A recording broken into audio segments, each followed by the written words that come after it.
ਖਾਲਸਾ ਵਾਹਿਗੁਰੂ ਜੀ ਕੀ ਫਤਿਹ। ਕੱਲ ਅਸੀਂ ਪੜ੍ਹਿਆ ਸੀ ਕਿ ਆਤਮਿਕ ਧਰਮ ਸਵਾਸ ਸਵਾਸ ਸਿਮਰਨ ਕਰਨ ਨਾਲ ਹੀ ਪ੍ਰਾਪਤ ਹੋ ਸਕਦਾ ਹੈ, ਪਰ ਸਿਮਰਨ ਦੀ ਸਹੀ ਜੁਗਤੀ ਕੀ ਹੈ?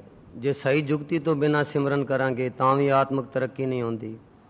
ਸੋ ਅੱਜ ਸਿਮਰਨ ਦੀ ਸਹੀ ਜੁਗਤੀ ਤੇ ਆਤਮਿਕ ਧਰਮ ਦਾ ਥੋੜਾ ਹੋਰ ਵਿਸਥਾਰ ਅੱਜ ਦੇ ਗੁਰਬਾਣੀ ਵਿਚਾਰ ਦੇ ਲੇਖ ਵਿੱਚ ਦਰਸਾਇਆ ਗਿਆ, ਉਹ ਪਿਆਰ ਨਾਲ ਸਰਵਣ ਕਰੀਏ। ਵਿਸ਼ਾ ਉਹੀ ਹੈ, ਧਰਮ ਜਾਂ ਮਜ਼ਹਬ। ਪਿਛਲੇ ਲੇਖਾਂ ਵਿੱਚ ਦੱਸਿਆ ਜਾ ਚੁੱਕਿਆ ਹੈ ਕਿ ਮਨੁੱਖ ਦੇ ਜੀਵਨ ਵਿੱਚ ਆਤਮਿਕ ਧਰਮ ਜਾਂ ਮਜ਼ਹਬ ਕਈ ਰੰਗਾਂ, ਰੇਖਾਂ, ਭੇਖਾਂ, ਪੱਖਾਂ ਵਿੱਚ ਪ੍ਰਵੇਸ਼ ਅਤੇ ਪ੍ਰਵਿਰਤ ਹੈ। ਇਹ ਇੱਕੋ ਇੱਕ ਆਤਮਿਕ ਧਰਮ ਨਾਲ ਲਿਖਿਆ ਹੋਇਆ ਹੈ, ਨਾਲ ਹੋਵੰਦਾ ਹੈ, ਲੈ ਨ ਸਕੰਦਾ ਹੈ, ਸਵੈ ਪ੍ਰਕਾਸ਼ਿਤ ਹੈ, ਹੁਕਮ ਰੂਪ ਹੈ, ਸ਼ਬਦ ਰੂਪ ਹੈ, ਨਾਮ ਰੂਪ ਹੈ, ਅੰਮ੍ਰਿਤ ਰੂਪ ਹੈ। ਇਹ ਇੱਕੋ ਇੱਕ ਆਤਮਿਕ ਧਰਮ ਪ੍ਰੀਤ ਡੋਰੀ ਹੈ, ਪ੍ਰੇਮ ਸਵੈਪਨਾ ਹੈ, ਪਿਆਰ ਅੰਡੋਲਾ ਹੈ, ਪ੍ਰੀਤ ਖਿੱਚ ਹੈ, ਖਿੱਚ ਦਾ ਤੁਣਕਾ ਹੈ। ਇਹ ਆਤਮਿਕ ਧਰਮ ਸਿੱਖਿਆ ਸਿਖਾਇਆ ਨਹੀਂ ਜਾ ਸਕਦਾ, ਪੜ੍ਹਿਆ ਪੜ੍ਹਾਇਆ ਵੀ ਨਹੀਂ ਜਾ ਸਕਦਾ, ਸਮਝਿਆ ਸਮਝਾਇਆ ਨਹੀਂ ਜਾ ਸਕਦਾ, ਕਿਉਂਕਿ ਇਹ ਦਿਮਾਗੀ ਵਿਸ਼ਾ ਨਹੀਂ ਹੈ, ਇਹ ਵਲਵਲਿਆਂ ਦਾ ਜੋਸ਼ ਵੀ ਨਹੀਂ ਹੈ, ਇਹ ਮਾਇਕੀ ਮੰਡਲ ਤੋਂ ਉੱਪਰ ਹੈ, ਇਹ ਮਨ ਦੀ ਸਿਆਣਪ ਤੋਂ ਪਰੇ ਹੈ, ਇਹ ਦਿਮਾਗੀ ਫਲਸਫੇ ਦੀ ਪਕੜ ਤੋਂ ਪਰੇ ਹੈ। ਇਹ ਬਾਹਰੋਂ ਠੋਸਿਆ ਨਹੀਂ ਜਾ ਸਕਦਾ, ਧਾਰਿਆ ਨਹੀਂ ਜਾ ਸਕਦਾ, ਅਪਣਾਇਆ ਨਹੀਂ ਜਾ ਸਕਦਾ, ਤਿਆਗਿਆ ਨਹੀਂ ਜਾ ਸਕਦਾ। ਸਰਬੱਗ ਧਰਮ ਹੈ, ਇਹ ਵਿਸ਼ਵ ਧਰਮ ਹੈ। ਜੇ ਗੁਰੂ ਦੀ ਕਿਰਪਾ ਸਦਕਾ ਕਿਸੇ ਨੂੰ ਇਹ ਆਤਮਿਕ ਧਰਮ ਅਨੁਭਵ ਹੋ ਜਾਏ ਤਾਂ ਇਸ ਗੁਪਤ ਇਲਾਹੀ ਵਿਸ਼ਵ ਧਰਮ ਦੁਆਰਾ ਮਨੁੱਖ ਦੇ ਅੰਤਰਾਤਮੇ ਸਾਰੇ ਦੇਵੀ ਗੁਣ, ਜਿਹਾ ਕਿ ਨਿਰਮਲਤਾ, ਪ੍ਰੀਤ, ਪ੍ਰੇਮ, ਪਿਆਰ, ਪਿਰਮ ਰਸ, ਚਾਉ, ਦਇਆ, ਖਿਮਾ, ਸੰਤੋਖ, ਪਰ ਉਪਕਾਰ, ਸ਼ਾਂਤੀ, ਸੁਖ, ਆਨੰਦ, ਮੈਤਰੀ ਭਾਵ, ਸ਼ਬਦ, ਨਾਮ, ਸਹਿਜ ਸੁਭਾਏ ਆਪ ਮੁਹਾਰੇ ਪ੍ਰਵੇਸ਼ ਹੋ ਜਾਂਦੇ ਹਨ ਅਤੇ ਜੀਵ ਵਡਭਾਗਾ ਹੋ ਜਾਂਦਾ ਹੈ। ਦੂਜੇ ਪਾਸੇ ਇਹ ਬਾਹਰਮੁਖੀ ਧਰਮ ਹਨ। ਇਹ ਬਾਹਰਮੁਖੀ ਧਰਮ ਮਾਇਕੀ ਮੰਡਲ ਵਿੱਚ ਅਨੇਕਾਂ ਰੰਗਾਂ, ਰੂਪਾਂ, ਭੇਖਾਂ ਵਿੱਚ ਪ੍ਰਚਲਿਤ ਹਨ, ਜੋ ਗੁਰੂਆਂ, ਅਵਤਾਰਾਂ, ਮਹਾਂਪੁਰਖਾਂ ਨੇ ਬਾਣੀਆਂ ਰਾਹੀਂ ਸਹੀ ਜੀਵਨ ਸੇਧ ਦੇਣ ਲਈ ਚਲਾਏ ਹਨ। ਇਹ ਬਾਹਰਮੁਖੀ ਧਰਮ ਪੜ੍ਹਿਆ ਪੜ੍ਹਾਇਆ ਜਾਂਦਾ ਹੈ, ਸਮਝਿਆ ਸਮਝਾਇਆ ਵੀ ਜਾਂਦਾ ਹੈ, ਸਿੱਖਿਆ ਸਿਖਾਇਆ ਜਾਂਦਾ ਹੈ, ਇਹ ਧਾਰਿਆ ਜਾਂਦਾ ਹੈ, ਅਪਣਾਇਆ ਜਾਂਦਾ ਹੈ, ਬਾਹਰੋਂ ਠੋਸਿਆ ਜਾਂਦਾ ਹੈ, ਇਹ ਤਿਆਗਿਆ ਜਾ ਸਕਦਾ ਹੈ, ਬਦਲਿਆ ਵੀ ਜਾ ਸਕਦਾ ਹੈ। ਦਿਮਾਗੀ ਵਿਸ਼ਾ ਹੈ, ਇਹ ਮਾਨਸਿਕ ਭਾਵਨਾਵਾਂ ਤਾਈਂ ਸੀਮਤ ਹੈ, ਇਹ ਦਿਮਾਗੀ ਗਿਆਨ ਤਾਈਂ ਸੀਮਤ ਹੈ, ਇਹ ਦਿਮਾਗੀ ਫਲਸਫੇ ਦਾ ਵਿਸ਼ਾ ਹੈ, ਇਹ ਹਉਮੈ ਦੇ ਦਾਇਰੇ ਵਿੱਚ ਹੈ। ਇਹ ਬਾਹਰਮੁਖੀ ਧਰਮ ਵਿੱਚ ਪਾਠ ਪੂਜਾ ਜ਼ਰੂਰੀ ਹੈ, ਕਰਮ ਕਿਰਿਆ ਲਾਜ਼ਮੀ ਹੈ, ਰਸਮਾਂ ਰਿਵਾਜਾਂ ਦੀ ਜਕੜ ਵਿੱਚ ਹੈ, ਇਹ ਰੀਤਾਂ ਰਵਾਇਤਾਂ ਵਿੱਚ ਫਸਿਆ ਹੋਇਆ ਹੈ। ਇੱਥੇ ਮਰਿਆਦਾ ਦੀ ਕੈਦ ਵੀ ਹੈ, ਦੇਖਾ ਦੇਖੀ ਕਮਾਇਆ ਜਾਂਦਾ ਹੈ, ਰੀਸੋ ਰੀਸੀ ਮੰਨਿਆ ਜਾਂਦਾ ਹੈ, ਇੱਥੇ ਭੇਖਾਂ ਦੀ ਮਜਬੂਰੀ ਹੈ ਇਤਿਆਦਿਕ। ਸੋ ਇਸ ਬਾਹਰਮੁਖੀ ਧਰਮ ਨੂੰ, ਜਿਸ ਵਿੱਚ ਕਿ ਪਾਠ ਪੂਜਾ, ਕਰਮ ਕਿਰਿਆ, ਮਰਿਆਦਾ, ਇਹ ਸਭ ਕੁਝ ਲਾਜ਼ਮੀ ਹੈ, ਇਸ ਬਾਹਰਮੁਖੀ ਧਰਮ ਨੂੰ ਜੇ ਦਿਆਨਤਦਾਰੀ ਅਤੇ ਸ਼ਰਧਾ ਭਾਵਨੀ ਸਹਿਤ ਕਮਾਇਆ ਜਾਵੇ ਤਾਂ ਸਤਿਗੁਰ ਦੀ ਬਖਸ਼ਿਸ਼ ਦੁਆਰਾ ਮਨੁੱਖ ਦੀ ਆਤਮਿਕ ਤਰੱਕੀ ਅਤੇ ਵਿਕਾਸ ਹੁੰਦਾ ਹੈ। ਇਸ ਤਰ੍ਹਾਂ ਜਗਿਆਸੂ ਆਤਮਿਕ ਮੰਡਲ ਵਿੱਚ ਪ੍ਰਵੇਸ਼ ਹੋ ਕੇ ਆਪਣੇ ਅੰਤਰ ਆਤਮੇ ਨਿੱਜੀ ਧਰਮ ਨੂੰ ਅਨੁਭਵ ਕਰ ਸਕਦਾ ਹੈ। ਮਾਇਕੀ ਮੰਡਲ ਦੇ ਸਾਰੇ ਔਗਣ, ਜਿਹਾ ਕਿ ਹਉਮੈ, ਭਰਮ, ਹਨੇਰ, ਮੈਲ, ਦੂਜਾ ਭਾਵ, ਈਰਖਾ, ਦੁਐਤ, ਸਾੜਾ, ਪਾਪ, ਨਿੰਦਿਆ, ਚੁਗਲੀ, ਧੋਖਾ, ਫਰੇਬ, ਕਾਮ, ਕ੍ਰੋਧ, ਲੋਭ, ਮੋਹ, ਕਿਰਨਾ, ਤ੍ਰਿਸ਼ਨਾ ਆਦਿ ਦਾ ਧਰਮ ਨਾਲ ਕੋਈ ਸੰਬੰਧ ਨਹੀਂ ਅਤੇ ਧਰਮ ਦੇ ਮੁਤਜ਼ਾਦ ਅਤੇ ਐਨ ਉਲਟ ਹਨ, ਜਿਵੇਂ ਹਨੇਰਾ ਅਤੇ ਚਾਨਣ ਇੱਕ ਦੂਜੇ ਦੇ ਉਲਟ ਹਨ। ਪੁਰਾਣੀ परम पुरख पग लागो, सोवत कहाँ मोन निंद्रा में कबू सुचित है जागो। औरन कहाँ उपदेशत है पस, तोए पर बोध ना लागो। सिंचित कहाँ परे बिख्यन के कबे बिखर त्यागो। नर अचेत पाप ते डर रे, गुरमत सुन कछ ज्ञान न उपज्यो, पस ज्यो उदर परो। बिरथा कहो कवन स्यो मन की, लोभ गरस्यो दसूं दिस तावत, आशा लाग्यो तन की। माई मन मेरो बस नाहे, निस्बासर बिख्यन को तावत, कै बिद्रो को ताए। यह मन नैक न कहो करे, सीख सिखाए रहे अपनी सी, दुर्मते न टरे। मद माया के पयो बावरो, हर जस न उचरे, कर पर पंच, जगत को डहके, अपनो उधर परे। नानक विण नावे आलू दिया, जिती होर ख्याल। सो परमात्मा तो दूर लै जाण वाला ਅਤੇ ਧਰਮ ਦੇ ਮਾਰਗ ਤੋਂ ਜੀਵ ਨੂੰ ਕੁਰਾਹੇ ਪਾਉਣ ਵਾਲਾ ਸਭ ਤੋਂ ਵੱਡਾ ਔਗਣ ਹਉਮੈ ਹੀ ਹੈ। ਹਉਮੈ ਮਾਇਆ ਦੇ ਭਰਮ ਭੁਲਾਵੇ ਵਿੱਚੋਂ ਪੁੱਜਦੀ ਹੈ। ਹਉਮੈ ਦੀਰਘ ਰੋਗ ਹੈ ਜੋ ਸਾਰੇ ਮਾਇਕੀ ਔਗਣਾਂ, ਦੁੱਖਾਂ, ਕਲੇਸ਼ਾਂ ਤੇ ਪਾਪਾਂ ਦਾ ਮੂਲ ਹੈ। ਜਿੱਥੇ ਹਉਮੈ ਦੇ ਭਰਮ ਭੁਲਾਵੇ ਦਾ ਹਨੇਰ ਹੈ, ਉੱਥੇ ਧਰਮ ਦਾ ਚਾਨਣਾ ਨਹੀਂ ਹੋ ਸਕਦਾ, ਕਿਉਂਕਿ ਹਉਮੈ ਨਾਮੇ ਨਾਲ ਵਿਰੋਧ ਹੈ, ਦੋਏ ਨਾ ਵਸੈ ਇੱਕ ਠਾਏ। भगत तुलसीदास जी ने भी ठीक लिखा है कि दया धर्म का मूल है, पाप मूल अभिमान। इसलिए हौमे ਅਤੇ ਧਰਮ ਆਪਸ ਵਿੱਚ ਮੁਤਜ਼ਾਦ ਅਤੇ ਇੱਕ ਦੂਸਰੇ ਦੇ ਉਲਟ ਹਨ। ਹਉਮੈ ਦਾ ਮੇਲ ਸਿਰਫ ਅਧਰਮ ਨਾਲ ਹੋ ਸਕਦਾ ਹੈ, ਧਰਮ ਨਾਲ ਨਹੀਂ, ਕਿਉਂਕਿ ਧਰਮ ਦਾ ਮੇਲ ਸਿਰਫ ਦੈਵੀ ਗੁਣਾਂ ਨਾਲ ਹੀ ਹੋ ਸਕਦਾ ਹੈ।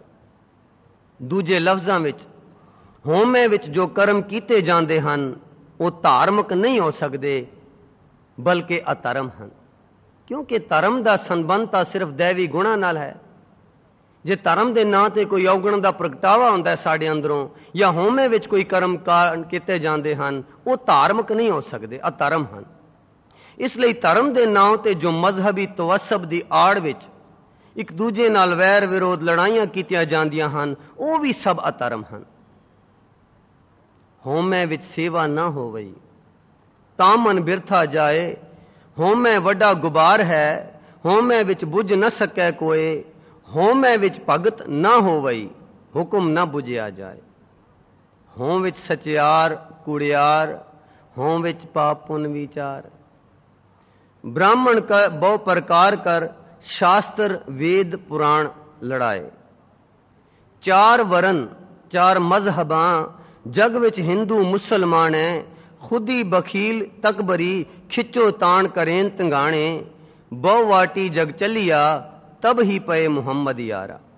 कौम 72 संग कर, बहु बिद वैर विरोध पसारा। काफर मुलहद इरमनी, रूमी जंगी दुश्मन दारा। पापे दा वर्त्या वर्तारा। कबीर जहां ज्ञान तैं धर्म है, जहां झूठ तैं पाप, जहां लोभ तैं काल है, जहां खिमा तैं आप।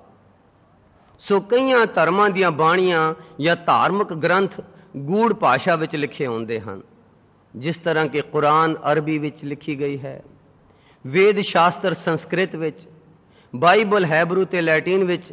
ਪਰ ਫਿਰ ਵੀ ਇਹਨਾਂ ਦੇ ਪੈਰੋਕਾਰ ਆਪੋ ਆਪਣੀ ਬਾਣੀ ਪੜ੍ਹਦੇ ਹਨ, ਸਮਝਣ ਦੀ ਕੋਸ਼ਿਸ਼ ਕਰਦੇ ਹਨ ਤੇ ਲਾਹਾ ਲੈਂਦੇ ਹਨ। ਪਰ ਗੁਰਬਾਣੀ ਸਰਲ ਬੋਲੀ ਵਿੱਚ ਹੁੰਦਿਆਂ ਹੋਇਆਂ ਵੀ ਅਸੀਂ ਇਸ ਦਾ ਸਿਰਫ ਪਾਠ ਕਰਦੇ, ਗਾਇਨ ਕਰਦੇ, ਕਥਾ ਵਾਰਤਾ ਕਰਦੇ ਤੇ ਅਨੇਕਾਂ ਲੇਖ ਅਤੇ ਕਿਤਾਬਾਂ ਲਿਖ ਕੇ ਹੀ ਸੰਤੁਸ਼ਟ ਹਾਂ। ਇਸ ਤੋਂ ਅੱਗੇ ਆਪਣੇ ਜੀਵਨ ਵਿੱਚ ਨਹੀਂ ਢਾਲਦੇ। ਪਾਠ ਕਰ ਲਿਆ, ਕੀਰਤਨ ਕਰ ਲਿਆ, ਕਥਾ ਵਾਰਤਾ ਕਰਕੇ ਲੇਖ ਕਿਤਾਬਾਂ ਛਪਵਾਤੀਆਂ ਬਸ। ਗੁਰਬਾਣੀ ਦੇ ਜਿਹੜੇ ਅਸੀਂ ਅਖਰੀ ਅਰਥ ਜਾਂ ਭਾਵਕ ਅਰਥ ਕਰਦੇ ਹਾਂ, ਉਹਨਾਂ ਅਰਥਾਂ ਨੂੰ ਵੀ ਅਸੀਂ ਆਪੋ ਆਪਣੀ ਮਤ ਅਨੁਸਾਰ ਆਪਣੇ ਸਵਾਰਥ ਅਤੇ ਸਹੂਲੀਅਤ ਲਈ ਤੋੜ ਮੋੜ ਕੇ ਪੇਸ਼ ਕਰਦੇ ਹਾਂ। ਪਰੰਤੂ ਗੁਰਬਾਣੀ ਦੇ ਅੰਤਰੀਵ ਆਤਮਿਕ ਭਾਵਾਂ ਜਾਂ ਅਨੁਭਵੀ ਗਿਆਨ ਤੋਂ ਅਸੀਂ ਵਾਂਝੇ ਰਹਿੰਦੇ ਹਾਂ।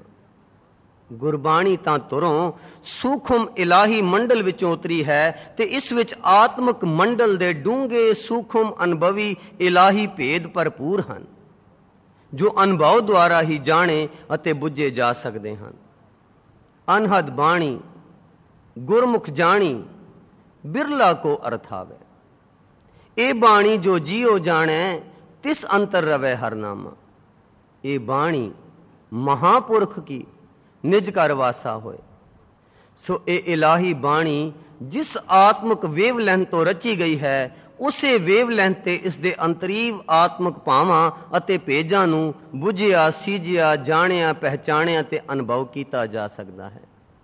ਕਿ ਜਿਸ ਆਤਮਿਕ ਗਹਿਰਾਈ ਤੋਂ ਇਹ ਉਚਰੀ ਗਈ ਹੈ, ਉਸ ਦੇ ਨੇੜੇ ਤੇੜੇ ਜੇ ਸਾਡੀ ਵੇਵਲੈਂਥ ਪਹੁੰਚੇ ਤਾਂ ਹੀ ਅਸੀਂ ਉਸ ਦੇ ਭੇਦਾਂ ਨੂੰ ਸਮਝ ਸਕਾਂਗੇ ਅਤੇ ਆਤਮਿਕ ਪ੍ਰਕਾਸ਼ ਰੂਪੀ ਸ਼ਬਦ ਨਾਮ ਪ੍ਰੀਤ ਪ੍ਰੇਮ ਰਸ ਚਾਉ ਦਾ ਲਾਹਾ ਲੈ ਸਕਾਂਗੇ। ਪਰ ਅਸੀਂ ਦਿਮਾਗੀ ਗਿਆਨ ਧਿਆਨ ਵਿੱਚ ਇਤਨੇ ਸੰਤੁਸ਼ਟ ਅਤੇ ਮਸਤ ਹੋਏ ਪਏ ਹਾਂ ਕਿ ਇਸ ਤੋਂ ਪਰੇ ਕਿਸੇ ਹੋਰ ਆਤਮਿਕ ਮੰਡਲ ਦੀ ਬਾਬਤ ਸੁਣਨ ਸਮਝਣ ਜਾਣਨ ਖੋਜਣ ਮੰਨਣ ਨੂੰ ਤਿਆਰ ਹੀ ਨਹੀਂ। ਉਦਮ ਤਾਂ ਕੀ ਕਰਨਾ ਸੀ, ਬਾਹਰਲੀ ਕਰਮ ਕਿਰਿਆ ਪੂਰੀ ਕਰਦੇ ਹਾਂ, ਪਰ ਆਤਮਿਕ ਮੰਡਲ ਜਿਸ ਦੀ ਗੁਰਬਾਣੀ ਮੁੱਖ ਤੌਰ ਤੇ ਗੱਲ ਕਰਦੀ ਹੈ, ਜੋ ਪ੍ਰਯੋਜਨ ਹੈ ਬਾਹਰਮੁਖੀ ਧਰਮ ਦਾ ਇਸ ਨੂੰ ਕਮਾਉਣ ਵਾਸਤੇ, ਉਸ ਲਈ ਅਸੀਂ ਸੁਣਨ ਨੂੰ ਵੀ ਤਿਆਰ ਨਹੀਂ। ਉਦਮ ਤਾਂ ਇੱਕ ਪਾਸੇ। ਫਿਰ ਇਸ ਦਾ ਨਤੀਜਾ ਇਹ ਹੋਇਆ ਕਿ ਗੁਰਬਾਣੀ ਸਰਲ ਭਾਸ਼ਾ ਵਿੱਚ ਹੁੰਦਿਆਂ, ਬੇਅੰਤ ਗੁਰਦੁਆਰਿਆਂ ਦੇ ਹੁੰਦਿਆਂ, ਬੇਅੰਤ ਕੀਰਤਨ ਦਰਬਾਰ ਦੇ ਹੁੰਦਿਆਂ, ਅਣਗਿਣਤ ਪਾਠਾਂ ਦੀਆਂ ਲੜੀਆਂ ਦੇ ਹੁੰਦਿਆਂ, ਅਨੰਤ ਕਥਾ ਵਾਰਤਾ ਹੁੰਦਿਆਂ, ਬੇਅੰਤ ਲਾਇਬ੍ਰੇਰੀ ਦੇ ਹੁੰਦਿਆਂ, ਲਗਾਤਾਰ ਪ੍ਰਚਾਰ ਹੁੰਦਿਆਂ ਤੇ ਅਣਗਿਣਤ ਕਰਮ ਕਿਰਿਆ ਕਰਦਿਆਂ, ਬੇਅੰਤ ਧਾਰਮਿਕ ਸੈਮੀਨਾਰ ਹੁੰਦਿਆਂ ਹੋਇਆਂ ਵੀ ਅਸੀਂ ਅੱਜ ਬਾਹਰਮੁਖੀ ਧਰਮ ਵਿੱਚ ਹੀ ਸੰਤੁਸ਼ਟ ਹਾਂ। ਕਿਤਨਾ ਕੁਝ ਹੋ ਰਿਹਾ ਹੈ, ਕਿਤਨੀ ਕਾਲਣਾ ਕਾਲ ਰਹੇ ਹਨ ਜਗਿਆਸੂ, ਪਰ ਫਿਰ ਵੀ ਅਸੀਂ ਬਾਹਰਮੁਖੀ ਧਰਮ ਵਿੱਚ ਸੰਤੁਸ਼ਟ ਹਾਂ, ਕਿਉਂਕਿ ਆਤਮਿਕ ਮੰਡਲ ਦੀ ਬਾਬਤ ਨਾ ਸੁਣਦੇ ਹਾਂ ਨਾ ਉਸ ਦੀ ਬਾਬਤ ਕੋਈ ਉਦਮ ਕਰਦੇ ਹਾਂ। ਅਤੇ ਮਾਇਕੀ ਮੰਡਲ ਦੇ ਅੰਧ ਗੁਬਾਰ ਜਾਂ ਅਗਨ ਸ਼ੋਕ ਸਾਗਰ ਵਿੱਚ ਹੋਰ ਨਾ ਵਾਂਗ ਪਰਵਿਰਤ ਅਤੇ ਗਲਤਾਨ ਹਾਂ।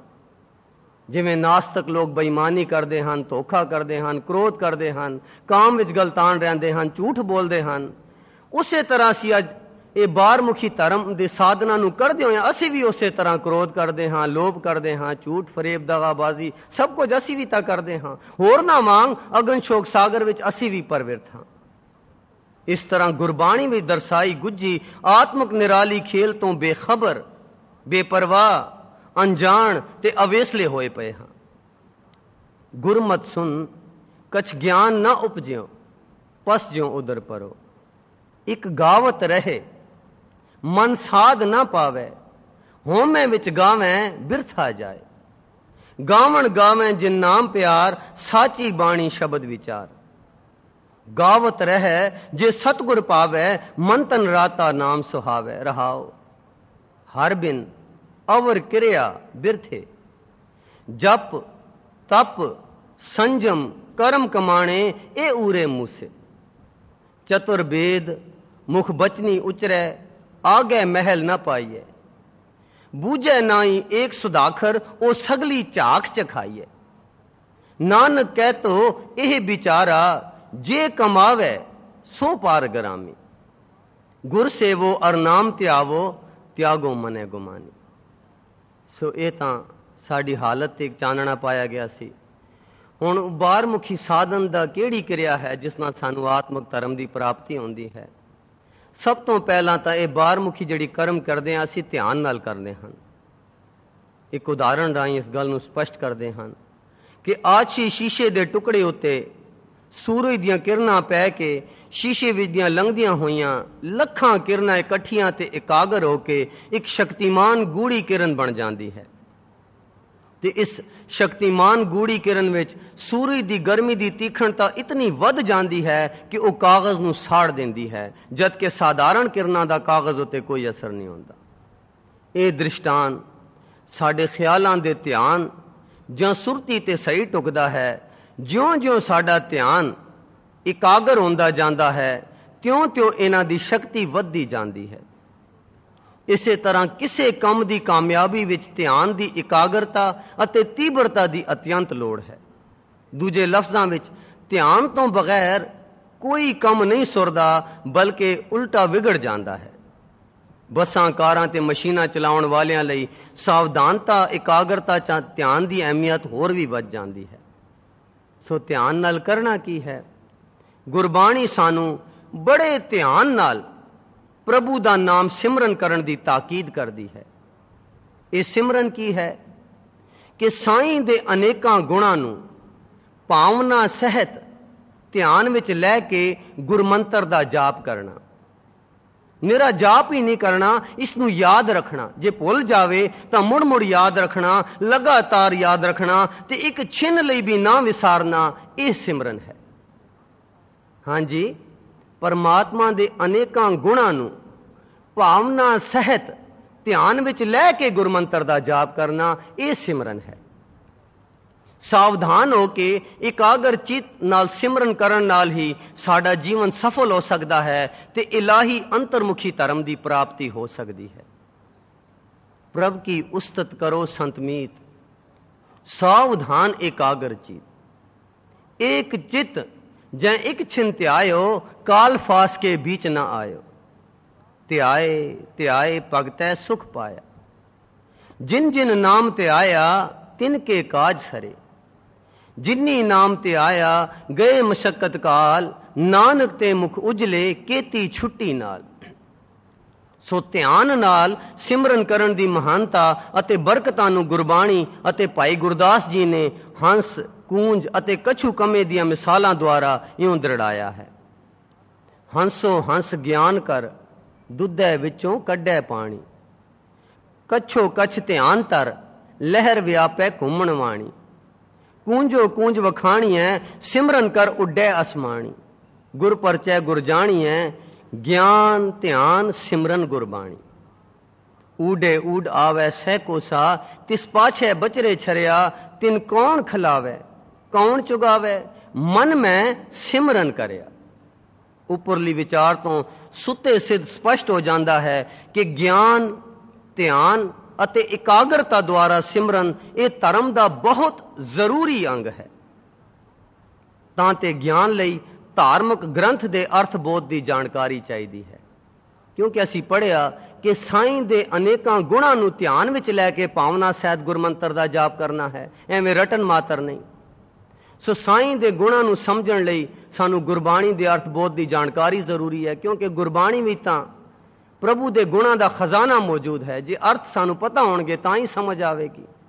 ਸੋ ਗਿਆਨ ਲਈ ਧਾਰਮਿਕ ਗ੍ਰੰਥ ਦੇ ਅਰਥ ਬੋਧ ਦੀ ਜਾਣਕਾਰੀ ਤੇ ਧਿਆਨ ਲਈ ਸੁਰਤ ਜਾਂ ਚਿੱਤ ਦੀ ਇਕਾਗਰਤਾ ਤੇ ਸਿਮਰਨ ਲਈ ਸ਼ਰਧਾ ਤੇ ਪ੍ਰੇਮ ਆਤਮਿਕ ਭਾਵਨਾ ਦੀ ਲੋੜ ਹੈ।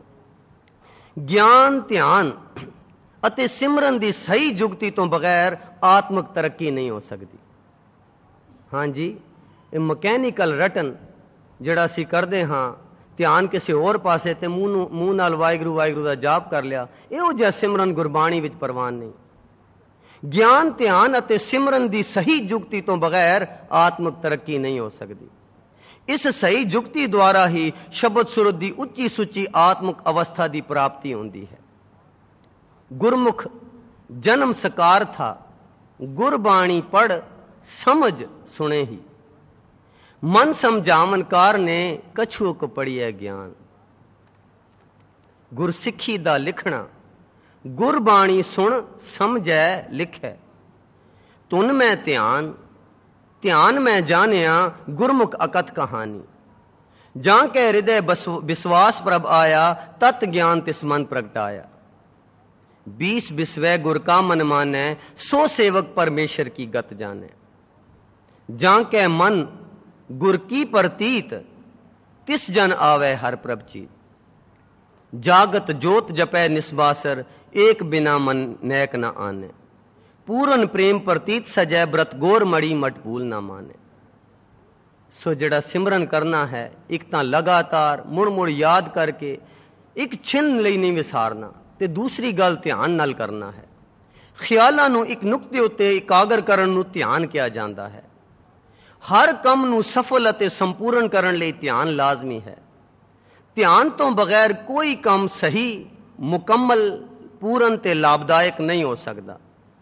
ਇਸੇ ਤਰ੍ਹਾਂ ਧਿਆਨ ਤੋਂ ਬਗੈਰ ਇਹ ਸਾਡੇ ਧਾਰਮਿਕ ਪਾਠ ਪੂਜਾ ਤੇ ਕਰਮ ਕਿਰਦਿਆ ਵੀ ਫੋਕੇ, ਰਸਹੀਣ, ਭਾਵਨਾਹੀਣ, ਲਾਭਹੀਣ ਤੇ ਮੁਰਦਾ ਸਾਧਨ ਹੀ ਬਣ ਕੇ ਰਹਿ ਜਾਂਦੇ ਹਨ। ਸੁਲਤਾਨਪੁਰ ਵਿਖੇ ਗੁਰੂ ਨਾਨਕ ਸਾਹਿਬ ਜੀ ਮਹਾਰਾਜ ਦਾ ਕਾਜ਼ੀਆਂ ਦੀ ਬੇਧਿਆਨੀ ਨਮਾਜ਼ ਵਿੱਚ ਸ਼ਾਮਲ ਨਾ ਹੋਣਾ ਇਸ ਗੱਲ ਦਾ ਲਿਖਾਇਕ ਹੈ ਕਿ ਧਿਆਨ ਤੋਂ ਬਗੈਰ ਪਾਠ, ਸਿਮਰਨ, ਜਾਪ ਆਦਿ ਸਭ ਨਿਸ਼ਫਲ ਹਨ। ਹਾਂਜੀ, ਮਹਾਰਾਜ ਨੇ ਇੱਕ ਕੌਤਕ ਕਿਉਂ ਵਰਤਾਇਆ? ਸਾਨੂੰ ਸਮਝਾਉਣ ਲਈ ਕਿ ਬਿਨਾਂ ਧਿਆਨ ਤੋਂ ਜੇ ਅਸੀਂ ਪਾਠ ਕਰਦੇ ਹਾਂ, ਸਿਮਰਨ ਕਰਦੇ ਹਾਂ ਜਾਂ ਜਾਪ ਕਰਦੇ ਹਾਂ, ਇਹ ਸਭ ਕੁਝ ਨਿਸ਼ਫਲ ਹੈ। ਪਰ ਆਮ ਤੌਰ ਤੇ ਜੋ ਪਾਠ ਪੂਜਾ ਕੀਰਤਨ ਕਥਾ ਆਦਿ ਕੀਤੇ ਜਾਂਦੇ ਹਨ, ਉਹ ਸਭ ਬੇਧਿਆਨੇ, ਰਸਮੀ ਤੌਰ ਤੇ ਰੀਸੋ ਰੀਸੀ, ਬੱਧਾ ਚੱਟੀ, ਲੋਕਾਚਾਰੀ, ਐਵੇਂ ਦਿਖਾਵੇ ਮਾਤਰ, ਸਵਾਰਥ ਜਾਂ ਮਨ ਦੀ ਤਸੱਲੀ ਲਈ ਜਾਂ ਫਿਰ ਮਾਇਆ ਲਈ ਕੀਤੇ ਜਾਂਦੇ ਹਨ। ਇਹੋ ਕਾਰਨ ਹੈ ਕਿ ਇਤਨੇ ਪਾਠ, ਪੂਜਾ, ਸਾਧਨਾ, ਕੀਰਤਨ, ਕਥਾ, ਕਰਮ ਕਿਰਿਆ, ਰਹਿਤ ਬਹਿਤ, ਯੋਗ, ਸਮਾਧੀਆਂ, ਚਾਲੀਸੇ, ਸੈਮੀਨਾਰ ਕਰਨ ਦੇ ਬਾਵਜੂਦ ਸਾਡੇ ਮਾਨਸਿਕ, ਧਾਰਮਿਕ ਤੇ ਆਤਮਿਕ ਜੀਵਨ ਵਿੱਚ ਕੋਈ ਤਰੱਕੀ ਨਜ਼ਰ ਨਹੀਂ ਆਉਂਦੀ, ਬਲਕਿ ਅਸੀਂ ਰਸਾਤਲ ਵੱਲ ਰੁੜਦੇ ਜਾ ਰਹੇ ਹਾਂ। ਸਾਡੇ ਰੋਜ਼ਾਨਾ ਜੀਵਨ ਦੀ ਕਿਰਿਆ ਕਰਮ, ਵਰਤ ਵਰਤਾਰਾ, ਸਾਡੀ ਬੋਲਚਾਲ, ਰਹਿਣੀ ਕਰਨੀ ਸਾਡੇ ਧਾਰਮਿਕ ਜੀਵਨ ਦੀ ਪ੍ਰਤੀਕ ਅਤੇ ਕਸਵੱਟੀ ਹੈ। ਜੇਕਰ ਸਾਡੇ ਰੋਜ਼ਾਨਾ ਜੀਵਨ ਦੇ ਹਰ ਪੱਖ ਵਿੱਚ ਸਾਡੇ ਧਰਮ ਦਾ ਪ੍ਰਗਟਾਵਾ ਨਹੀਂ ਹੁੰਦਾ ਤਾਂ ਸਾਡੇ ਸਾਰੇ ਧਾਰਮਿਕ ਕਰਮ ਕਿਰਿਆ ਫੋਕੇ, ਰਸੀਣ, ਅਧੂਰੇ, ਮੁਰਦਾ ਸਾਧਨ ਨਿਸ਼ਫਲ ਹੀ ਹੋ ਕੇ ਰਹਿ ਜਾਂਦੇ ਹਨ। ਹਾਂਜੀ, ਧਰਮ ਤਾਂ ਇਹ ਨਹੀਂ ਕਿ 2-4 ਘੰਟੇ ਗੁਰਦੁਆਰੇ ਆ ਕੇ ਕੀਰਤਨ ਸੁਣ ਰਿਹਾ, ਇਹ ਤਾਂ ਸਾਡੇ ਸਮੁੱਚੇ ਜੀਵਨ ਵਿੱਚ ਇਸ ਦਾ ਪ੍ਰਗਟਾਵਾ ਹੋਣਾ ਚਾਹੀਦਾ ਹੈ। ਜੇ ਸਾਡੇ ਬੋਲਚਾਲ, ਸਾਡੇ ਕਾਰ ਵਿਹਾਰ, ਸਾਡੇ ਖਾਣ ਪੀਣ ਵਿੱਚ ਜਾਂ ਸਮਾਜ ਵਿੱਚ ਵਿਚਰਦਿਆਂ ਜੇ ਸਮੁੱਚੀ ਜੀਵਨ ਵਿੱਚ ਸਾਡੇ ਧਰਮ ਦਾ ਪ੍ਰਗਟਾਵਾ ਨਹੀਂ ਹੁੰਦਾ ਤਾਂ ਇਹ ਸਾਰੇ ਮੁਰਦਾ ਸਾਧਨ ਹੀ ਬਣ ਕੇ ਰਹਿ ਜਾਂਦੇ ਹਨ। ਜੈ ਕਰਨੀ ਤੈ ਪੂਰੀ ਮਤ, ਕਰਨੀ ਬਾਜੋ ਘੱਟੇ ਘੱਟ। ਪਾਠ ਪੜਿਓ ਅਰ ਵੇਦ ਵਿਚਾਰਿਓ, ਨਿਵਲ ਪੁਯੰਗਮ ਸਾਦੇ, ਪੰਚ ਜਨਾਸਿਓ ਸੰਗ ਨਾ ਛੁਟਕਿਓ, ਅਦਕ ਅਹੰਗ ਬੁੱਧ ਬਾਦੇ, ਪਿਆਰੇ ਇਨ ਬਿਦ ਮਿਲਣ ਨਾ ਜਾਈ। ਮੈਂ ਕੀਏ ਕਰਮ ਅਨੇਕਾ, ਗੱਲੀ ਭਿਸ਼ਟ ਨਾ ਜਾਈਐ, ਛੁਟੈ ਸਚ ਕਮਾਏ, ਰਹਿਤ ਅਵਰ ਕਛ ਅਵਰ ਕਮਾਵਤ, ਮਨ ਨਹੀਂ ਪ੍ਰੀਤ ਮੁਖੋਂ ਗੰਢ ਲਾਵਤ। जानन हार प्रभु परबीन, बाहर पेख न काहू पीन। आप न बुझै लोक बुझावे, मन का अंधा अंध कमावे, दर कर महल ठौर कैसे पावे। करणी बाजो तरह न कोई। हाँ जी, कितने स्पष्ट लफ्ज हैं कि करणी बाजो तरह न कोई, सचो सच वखाणे कोई, नानक अगे पुछ ना होए। पर गुरबाणी दियां ਇਹੋ ਜਿਹੀਆਂ ਤਾੜਨਾ ਤੇ ਝਿੜਕਾਂ ਦੇ ਬਾਵਜੂਦ ਅਸੀਂ ਉਸੇ ਬੇਧਿਆਨੇ ਫੋਕੇ ਪਾਠ ਪੂਜਾ ਵਿੱਚ ਢੀਠ ਹੋ ਕੇ ਪਰਵਿਰਤ ਹਾਂ। ਧਿਆਨ ਜੇ ਹੋਵੇ ਤੇ ਅਸੀਂ ਜੇ ਕਾਰ ਵਿਹਾਰ ਵਿੱਚ ਜਾਈਏ ਉੱਥੇ ਧਰਮ ਨਾ ਹੋਵੇ, ਉੱਥੇ ਜੇ ਫਿਰ ਬੇਈਮਾਨੀ ਕਿੱਥੇ ਰਹੇਗੀ। ਜੇ ਕਾਰ ਵਿਹਾਰ ਵਿੱਚ ਜਾ ਕੇ ਬੇਈਮਾਨੀ ਕਰਦੇ ਹਾਂ, ਬਾਹਰ ਜਾ ਕੇ ਝੂਠ ਬੋਲਦੇ ਹਾਂ, ਸਿਮਰਨ ਨੂੰ ਰਸਨਾ ਤੇ ਨਹੀਂ ਰੱਖਦੇ, ਵਿਸ਼ੇ ਵਿਕਾਰਾਂ ਵਿੱਚ ਗਲਤਾਂ, ਇਹ ਤਾਂ ਇਸ ਗੱਲ ਦਾ ਸਬੂਤ ਹੈ ਕਿ ਅਸੀਂ ਸਭ ਕੁਝ ਬੇਧਿਆਨੇ ਕਰ ਰਹੇ ਹਾਂ। ਸੋ ਗੁਰਬਾਣੀ ਦੀ ਤਾੜਨਾ ਜਦੋਂ ਅਸੀਂ ਸੁਣਦੇ ਹਾਂ ਕਿ ਬਿਨਾਂ ਕਮਾਈ ਤੋਂ ਅਸੀਂ ਤਰ ਨਹੀਂ ਸਕਦੇ, ਇਹਨਾਂ ਤਾੜਨਾ ਤੇ ਝਿੜਕਾਂ ਦੇ ਬਾਵਜੂਦ ਅਸੀਂ ਉਸੇ ਬੇਧਿਆਨਿਆਂ ਤੇ ਫੋਕੇ ਪਾਠ ਪੂਜਾ ਵਿੱਚ ਢੀਠ ਹੋ ਕੇ ਪਰਵਿਰਤ ਹਾਂ। ਸੋ ਧਰਮ ਤਾਂ ਜੀਵ ਨੂੰ ਪਸ਼ੂਆਂ ਤੋਂ ਇਨਸਾਨ, ਫਿਰ ਇਨਸਾਨਾਂ ਤੋਂ ਦੇਵਤੇ, ਫਿਰ ਦੇਵਤਿਆਂ ਤੋਂ ਹਰਜਨ ਜਾਂ ਗੁਰਮੁਖ ਬਣਾਉਣ ਲਈ ਰਚੇ ਗਏ ਸਨ। ਇਹ ਬਾਰਮੁਖੀ ਧਰਮ। ਸੋ ਫਿਰ ਦੁਹਰਾ ਦਈਏ ਕਿ ਇਹ ਧਰਮ ਦੇ ਦੋ ਪੱਖ ਹਨ। ਇੱਕ ਬਾਰਮੁਖੀ ਧਰਮ ਜੋ ਸਰੀਰਕ ਅਤੇ ਮਾਨਸਿਕ ਕਰਤਵ ਹੈ, ਤੇ ਦੂਸਰਾ ਅੰਤਰਮੁਖੀ ਆਤਮਿਕ ਧਰਮ ਹੈ ਜੋ ਅੰਤਰਮੁਖੀ ਗੈਬੀ ਆਤਮਿਕ ਖੇਲ ਹੈ। ਪਰ ਸੀਮਤ ਬੁੱਧੀ ਦੀ ਅਗਿਆਨਤਾ ਅਤੇ ਬੇਸਮਝੀ ਕਾਰਨ ਧਰਮ ਦੇ ਬਾਬਤ ਬੇਅੰਤ ਭੁਲੇਖੇ ਪਏ ਹੋਏ ਹਨ ਅਤੇ ਧਰਮ ਨੂੰ ਗੁੰਝਲਦਾਰ ਬਣਾਇਆ ਹੋਇਆ ਹੈ। ਇਹਨਾਂ ਧਰਮ ਦੇ ਭੁਲੇਖਿਆਂ ਨੂੰ ਦੂਰ ਕਰਨ ਲਈ ਅਤੇ ਸਹੀ ਧਾਰਮਿਕ ਸੇਧ ਦਰਸਾਉਣ ਲਈ ਗੁਰਬਾਣੀ ਦੇ ਆਸ਼ੇ ਅਨੁਸਾਰ ਇਹ ਲੇਖ ਲਿਖੇ ਗਏ ਹਨ। ਬੁੱਧੀਜੀਵੀ ਲੋਕਾਂ ਨੇ ਤਾਂ ਧਰਮ ਨੂੰ ਨੇਕੀ, ਪਰਉਪਕਾਰ ਤੇ ਇਨਸਾਨੀਅਤ ਤਾਈਂ ਸੀਮਤ ਕਰ ਦਿੱਤਾ ਹੈ, ਉਸ ਤੋਂ ਗਾਂਹ ਨਹੀਂ ਜਾਂਦੇ। ਪਰ ਇਹ ਨੇਕੀਆਂ, ਉਤਮ ਕਿਰਿਆ ਆਦਿ ਧਰਮ ਦਾ ਇੱਕ ਪੱਖ ਜਾਂ ਸਾਧਨ ਹਨ ਜੋ ਮਾਇਆ ਦੇ ਭਰਮ ਭੁਲਾਵੇ ਵਿੱਚ ਹਉਮੈ ਦੇ ਅਧੀਨ ਨਹੀਂ ਕੀਤੇ ਜਾਂਦੇ ਹਨ। ਲੱਖ ਨੇਕੀਆਂ ਚੰਗਿਆਈਆਂ, ਲੱਖ ਪੁੰਨਾ ਪਰਵਾਨ, ਨਾਨਕ ਮਤੀ ਮਿਥਿਆ, ਕਰਮ ਸਚਾ ਨਿਸ਼ਾਨ। ਦੁਕ੍ਰਿਤ ਸੁਕ੍ਰਿਤ ਮੰਦੇ ਸੰਸਾਰ ਸਗਲਾਣਾ, ਦੋਹੂ ਤੇ ਰਹਿਤ ਭਗਤ ਹੈ ਕੋਈ ਵਿਰਲਾ ਜਾਣਾ। सतिया मन संतोख उपजै, देने के विचार, दे दे मंगे सहसा गुणा, सोप करे संसार। आचारी नहीं जीतिया जाए, पाठ पढ़े नहीं कीमत पाए। कहन कहावन एक कीरत कर ला, कथन कहन ते मुक्ता, गुरमुख कोई विरला। इस तरह इन नेक कर्म आदि धर्म दे करतब हन, साधन हन, पर मंजिल नहीं। पर गुरबाणी अनुसार जीव दी मंजिल अकाल पुरख दे प्रेम विच लिवलीन होना है। इस आत्मक मंजिल ते पहुंचण लई गुरबाणी अनुसार गुरप्रसाद, बख्शे होए गुरमुखां दी संगत, ਤੇ ਸ਼ਬਦ ਸੁਰਤ ਦੀ ਕਮਾਈ ਹੀ ਸ੍ਰੇਸ਼ਟ ਸਾਧਨ ਹਨ। ਭਾਉ ਭੋਜਨ ਸਤਗੁਰ ਤੁਠੈ ਪਾਏ, ਹਰ ਅੰਮ੍ਰਿਤ ਭਗਤ ਭੰਡਾਰ ਹੈ, ਗੁਰ ਸਤਗੁਰ ਪਾਸੇ RAM ਰਾਜੇ। ਸਭੇ ਵੰਡ ਵੰਡ ਦਿੱਤੀਆਂ ਭਾਉ ਭਗਤ ਕਰ ਸੱਚ ਪਿਆਰਾ। ਸਾਧ ਸੰਗਤ ਬਿਨਾ ਭਾਉ ਨਹੀਂ ਉਪਜੈ, ਭਾਉ ਬਿਨ ਭਗਤ ਨਹੀਂ ਹੋਏ ਤੇਰੀ। ਕਿਰਪਾ ਕਰੇ ਜਿਸ ਪਾਰ ਬ੍ਰਹਮ ਹੋਵੇ ਸਾਧੂ ਸੰਗ, ਜਿਉਂ ਜਿਉਂ ਉਹ ਵਧਾਈ ਹੈ ਤਿਉਂ ਤਿਉਂ ਹਰਸਿਓ ਰੰਗ। ਸ਼ਬਦ ਸੇਤੀ ਮਨ ਮਿਲਿਆ, ਸੱਚੈ ਲਾਇਆ ਪਾਉ। ਜਿਸਨੂੰ ਪ੍ਰੇਮ ਮਨ ਵਸਾਏ, ਸਾਚੈ ਸ਼ਬਦ ਸਹਿਜ ਸੁਭਾਏ। ਗੁਰ ਕੈ ਸ਼ਬਦ ਸਲਾਈਐ, ਅੰਤਰ ਪ੍ਰੇਮ ਪਿਆਰ। ਇਸ ਤਰ੍ਹਾਂ ਸਾਧ ਸੰਗਤ ਤੇ ਅੰਤਰਮੁਖੀ ਸਿਮਰਨ ਦੁਆਰਾ ਜੀਵ ਦਾ ਅਨੁਭਵ ਖੁੱਲਦਾ ਹੈ। ਅੰਤਰਮੁਖੀ ਸਿਮਰਨ ਕੀ ਕਿ ਸਾਈਂ ਦੇ ਅਨੇਕਾਂ ਗੁਣਾਂ ਨੂੰ ਧਿਆਨ ਵਿੱਚ ਰੱਖ ਕੇ ਗੁਰਮੰਤਰ ਦਾ ਭਾਵਨਾ ਸਹਿਤ ਬਾਰ-ਬਾਰ ਜਾਪ ਕਰਨਾ। ਸਾਧ ਸੰਗਤ ਤੇ ਅੰਤਰਮੁਖੀ ਸਿਮਰਨ ਦੁਆਰਾ ਜੀਵ ਦਾ ਅਨੁਭਵ ਖੁੱਲਦਾ ਹੈ। ਫਿਰ ਇਸ ਅਨੁਭਵ ਦੁਆਰਾ ਸਾਡੇ ਅੰਤਰਾਤਮੇ ਆਤਮਿਕ ਗਿਆਨ ਦਾ ਪ੍ਰਕਾਸ਼ ਹੋ ਜਾਂਦਾ ਹੈ ਤੇ ਇਸ ਆਤਮਿਕ ਗਿਆਨ ਦੇ ਪ੍ਰਕਾਸ਼ ਨਾਲ ਕੂੜੀ ਮਾਇਆ ਤੇ ਉਸ ਦੇ ਔਗਣਾਂ ਦੇ ਭੇਦਾਂ ਤੋਂ ਜਾਣੂ ਹੋ ਜਾਈਦਾ ਹੈ ਕਿ ਮਾਇਆ ਕਿਸ ਕਿਸ ਰੂਪ ਵਿੱਚ ਆ ਕੇ ਸਾਨੂੰ ਡੰਗ ਮਾਰਦੀ ਹੈ। ਉਹ ਸਾਨੂੰ ਸਭ ਪਤਾ ਚੱਲ ਜਾਂਦਾ ਹੈ ਜਦੋਂ ਅੰਤਰਾਤਮੇ ਪ੍ਰਕਾਸ਼ ਹੋ ਗਿਆ।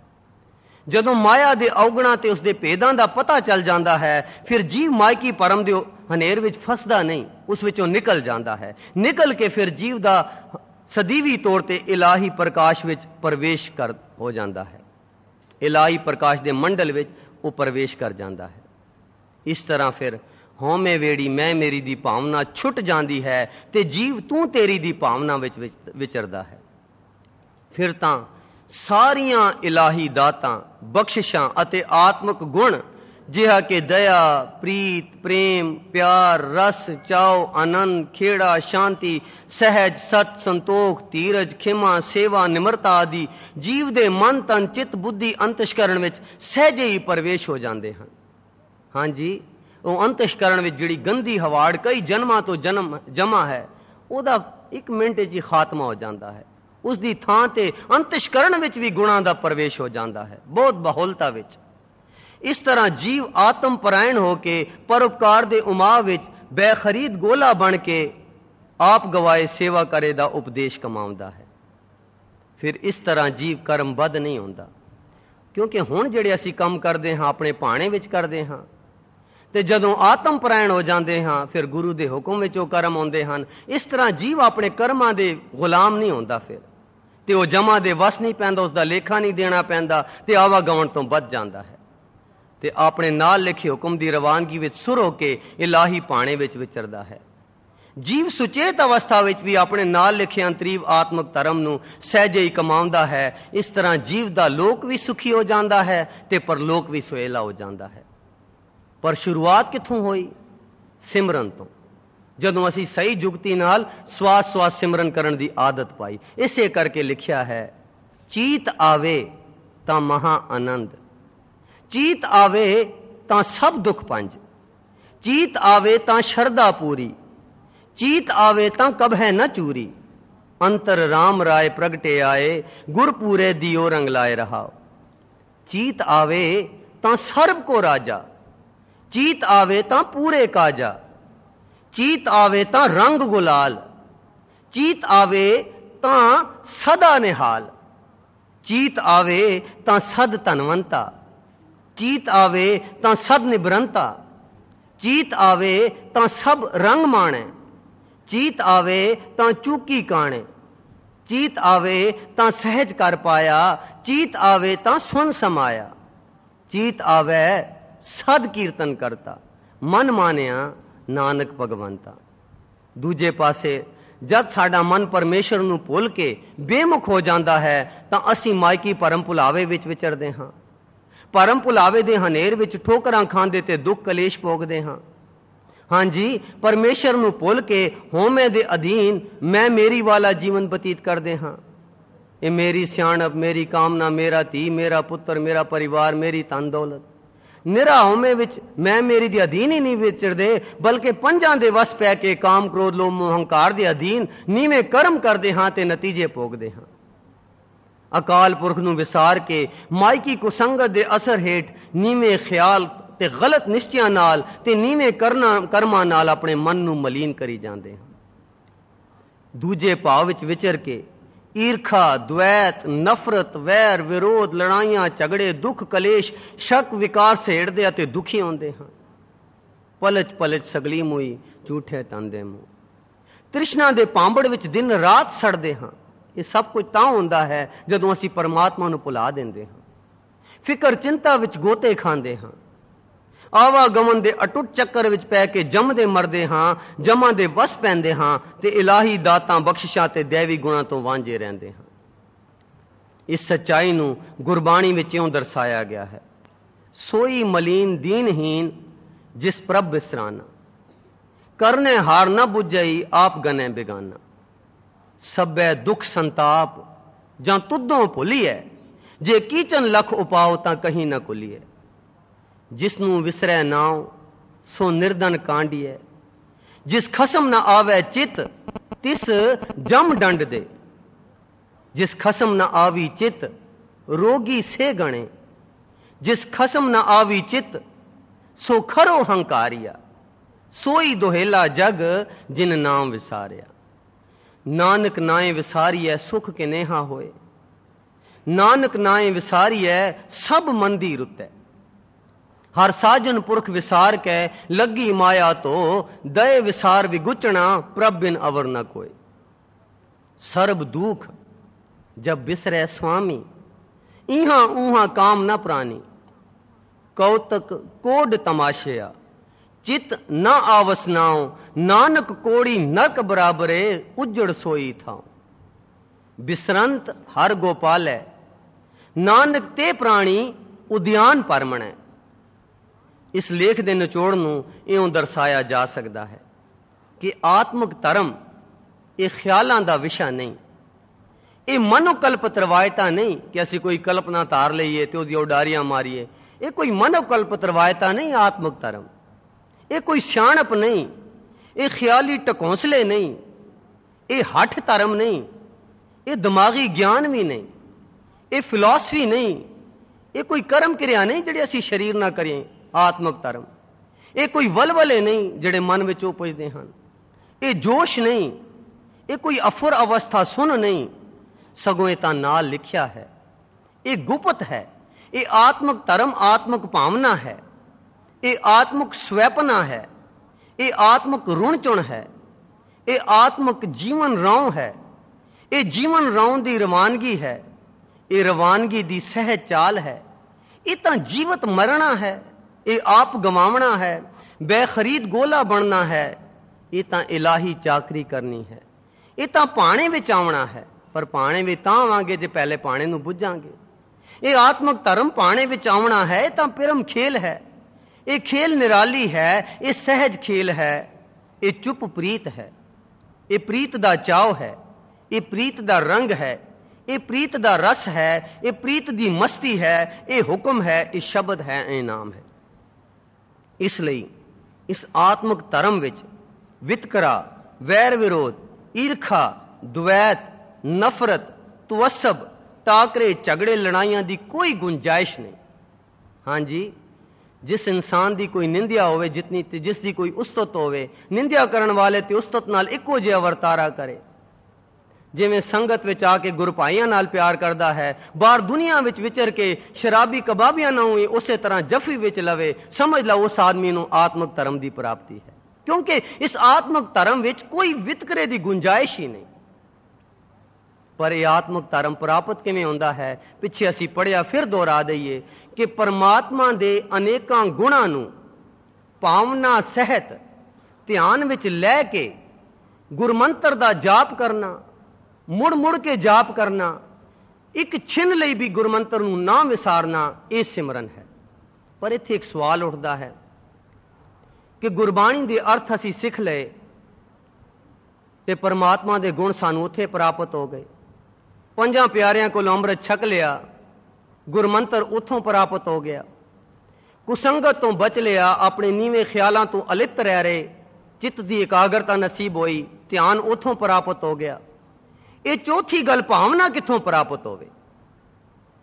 ਇਹ ਧਾਰਮਿਕ ਜਾਂ ਆਤਮਕ ਭਾਵਨਾ ਜਾਂ ਸ਼ਰਧਾ ਇਹ ਪੜ੍ਹੀ ਪੜਾਈ, ਸਮਝੀ ਸਮਝਾਈ, ਸਿੱਖੀ ਸਿਖਾਈ, ਜਾਣੀ ਜਣਾਈ, ਖੋਜੀ ਖਰੀਦੀ, ਮੰਗੀ ਜਾਂ ਦਿੱਤੀ ਨਹੀਂ ਜਾ ਸਕਦੀ।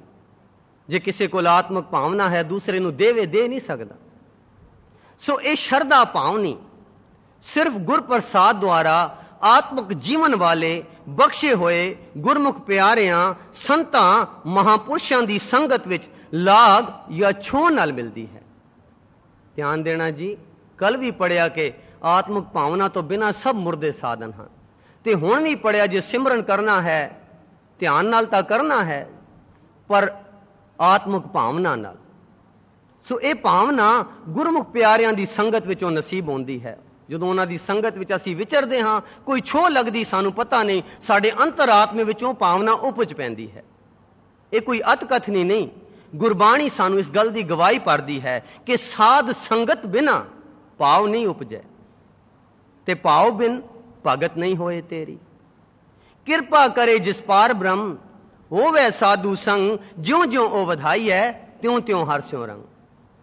ਪਿਰਮ ਪਿਆਲਾ ਸਾਧ ਸੰਗ, ਭਗਤ ਵਛਲ ਪਾਰਸ ਪਰਸ। ਇਸ ਲਈ ਸਾਨੂੰ ਸਾਧ ਸੰਗਤ ਵਿੱਚ ਸਿਮਰਨ ਦਾ ਹੁਕਮ, ਕਿਉਂਕਿ ਭਾਵਨਾ ਸੰਗਤ ਵਿੱਚੋਂ ਨਸੀਬ ਹੁੰਦੀ ਹੈ।